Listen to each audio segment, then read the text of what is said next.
எங்களுக்கு வந்து அவங்க மதர்லேருந்து எங்களுக்கு பழக்கம் சார். சந்தியா அம்மா எங்கள் படத்தில் நடித்தாங்க. அவங்க முதல்ல சிவஞானம் ஸ்ட்ரீட்லன்னு இருந்தாங்க. அந்த பீரியட்லேருந்தே எங்களுக்கு பழக்கம். அது தவிர எங்கள் அப்பாவும் சந்தியா அம்மா கோபி இவங்கெல்லாம் ஃபேமிலி ஃப்ரெண்ட்ஸு. அவர் ஜெயக்குமார் ஏதாவது ஜாமெட்ரி பாக்ஸ் விட்டு போனோன்னா எங்கள் அப்பா கோபி எல்லாம் போய் கொண்டு போய் கொடுக்குற மாதிரி போவாங்க. அந்த மாதிரி வளர்ந்தாங்க. எனக்கு வந்து அந்த வீட்டில் நான் பழக்கம். ஏன்னா நான் அந்த வீட்டிலேருந்து பக்கத்தில் ஒரு கிருஷ்ணர் ஃபவுண்டன் இருக்கும், அதை பார்த்துட்ருப்பேன் நான்.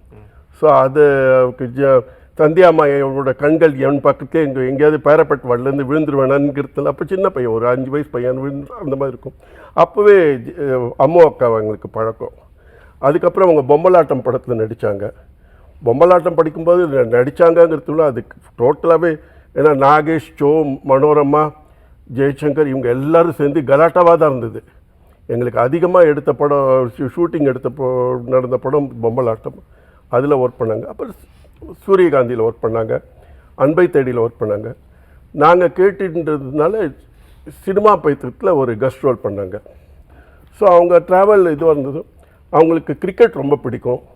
ஸோ சூரியகாந்தி சமயத்தில் என்கிட்ட ஒரு குட்டி டிரான்சிஸ்டர் என்கிட்ட கொடுத்துருவார்.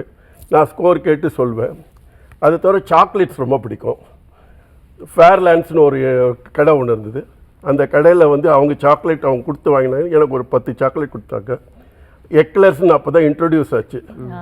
ஸோ அவங்க மூலமாக எக்லர்ஸ் இந்த சாக்லேட்டை என் நாக்குக்கு அறிமுகப்படுத்திய புண்ணியவதி அவங்க.